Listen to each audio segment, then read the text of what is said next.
Welcome history enthusiasts and explorers alike as we embark on a captivating journey, delving deep into the rich tapestry of Delaware's past. Our expedition will whisk us across centuries and landscapes, from hallowed halls to serene sanctity, from a seafaring saga to eerie echoes of the Civil War, and to view the artistic allure of a bygone era. Our first stop, the Newcastle Courthouse, stands as a testament to Delaware's formation. This courthouse, with its sturdy brick walls and towering spire, breathes life into the pages of Delaware's history. Erected in the late 17th century, it's one of the oldest surviving court buildings in the United States, but its age is not its only claim to fame. This courthouse played a pivotal role in Delaware's journey to statehood.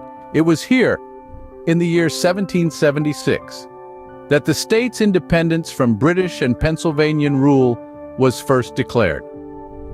The courthouse bore witness to the birth of a new state, as Delaware's colonial assembly, the three lower counties, severed ties with Pennsylvania and Britain, marking Delaware's first steps as an independent state.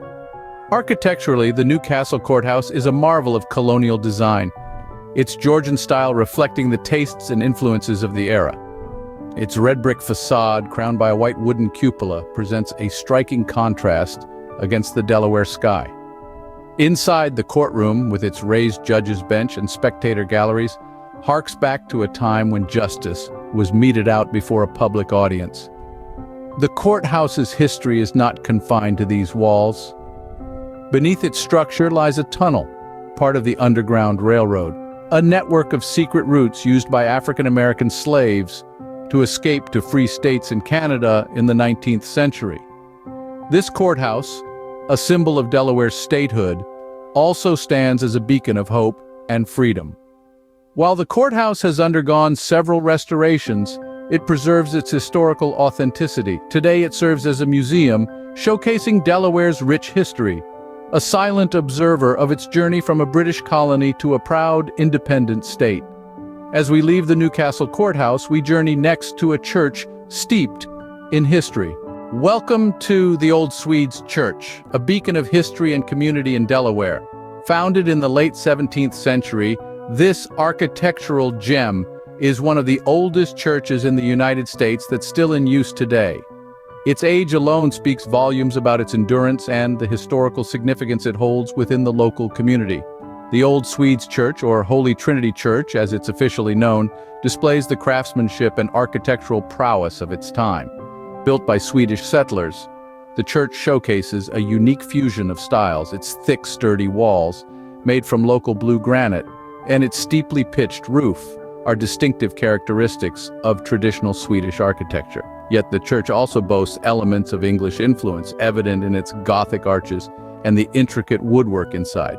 But the Old Swedes Church is more than just an architectural marvel. It's an integral part of Delaware's history. The church has served as a community hub for over 300 years, witnessing the ebb and flow of generations, the changing landscape of the region, and the unfolding of American history. From its pulpit, ministers have guided their flock through times of peace and turmoil.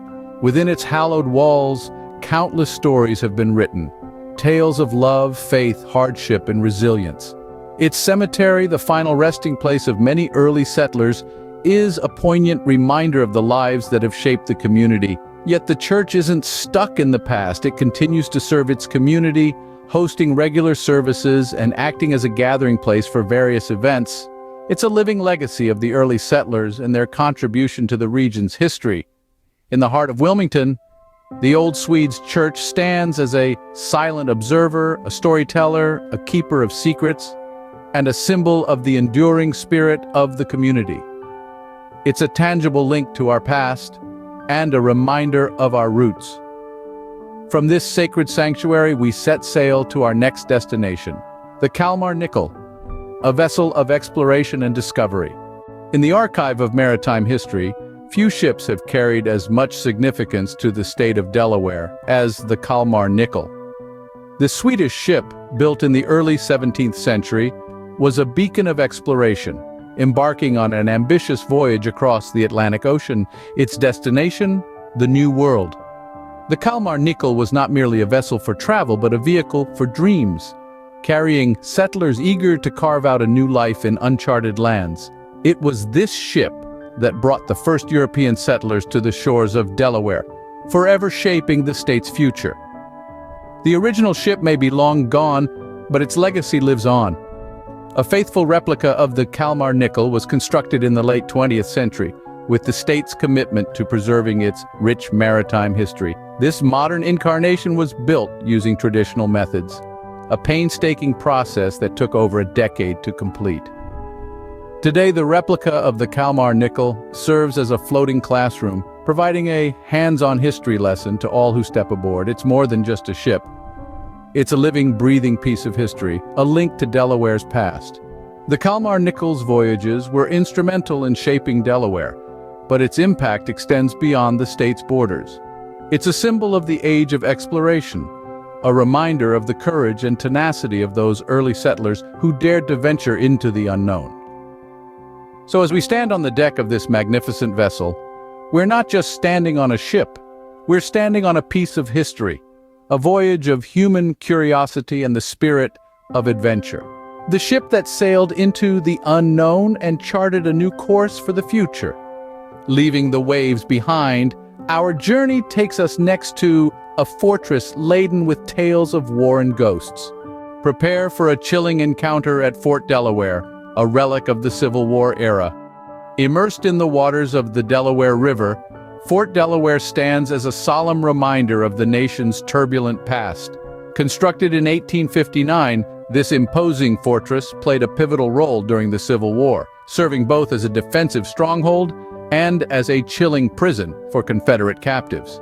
Its strategic location, perched on Pea Patch Island, ensured control over the Delaware River, a crucial waterway during the Civil War. The fort's towering granite and brick walls, once echoing with the sounds of cannon fire, now stand silent, whispering tales of the past to those who venture within. But the fort's military significance is only one facet of its rich history. Behind its fortress walls, Fort Delaware also served as a prisoner of war camp, housing over 12,000 Confederate soldiers. The conditions were harsh, with overcrowding and disease rampant. The fort's grim past has led to numerous accounts of ghostly encounters, with visitors and staff reporting unexplained phenomena over the years. From the echoing footsteps in empty halls to the ghostly figures seen drifting through the fort, these spectral tales add an eerie layer to Fort Delaware's history. Some say it's the spirits of the Confederate prisoners, still trapped within the fort's walls, forever bound to the island that served as their prison. Others suggest it's the souls of the Union Guards, eternally standing watch over their charges. Regardless of the truth behind these ghost stories, they serve to deepen the intrigue surrounding Fort Delaware. They transform this Civil War stronghold from a mere historical site into a portal to the past, a place where history and the supernatural intertwine, inviting visitors to explore the mysteries that lurk within its fortress walls. As we leave the eerie echoes of Fort Delaware, next we step into a world of art and elegance. Our final stop, the Winterthur Museum, is a part of Delaware's rich cultural heritage. Nestled in the heart of the Brandywine Valley, this museum is not simply a building, but a vivid tapestry of American history, art, and culture. The museum houses an exceptional collection of American decorative arts spanning over 2 centuries. Every object, from the smallest porcelain figurine to the grandest mahogany armoire, tells a story of craftsmanship, design, and the evolution of American aesthetics. These pieces are meticulously displayed in over 200 period rooms, each reflecting a distinct era in American history. As you move from room to room, it's as if you're stepping through a time portal, witnessing the unfolding narrative of American decorative arts right before your eyes. But the Winterthur experience extends beyond its walls. The museum is set amidst 1,000 acres of rolling meadows and enchanting woodlands, punctuated by a series of beautifully designed gardens. These gardens, much like the museum's interior, are an example of meticulous planning and an eye for beauty. Each garden is a living canvas designed to bloom and change with the seasons, offering a visual feast that is as dynamic as it is captivating. What makes the Winterthur Museum truly special is its cultural significance. It is not just a repository of art and history. It is a living, breathing entity that continues to inspire, educate, and engage. It provides a tangible connection to the past, allowing us to appreciate the beauty and craftsmanship of bygone eras and understand the cultural context in which they were created. As our journey concludes, let's take a moment to reflect on the historical gems we've unearthed today. The Winterthur Museum, like the other sites we've explored, offers a unique window into the rich tapestry of Delaware's history. We've stood in the birthplace of Delaware's statehood, the Newcastle Courthouse, marveled at the architectural time capsule of the old Swedes church. We've sailed through maritime history aboard the Kalmar Nyckel, delved into the haunted history of Fort Delaware, and admired the cultural treasure trove that is the Winterthur Museum. Thank you for joining us on this journey. We hope you're inspired to explore these historical gems and uncover their stories for yourself.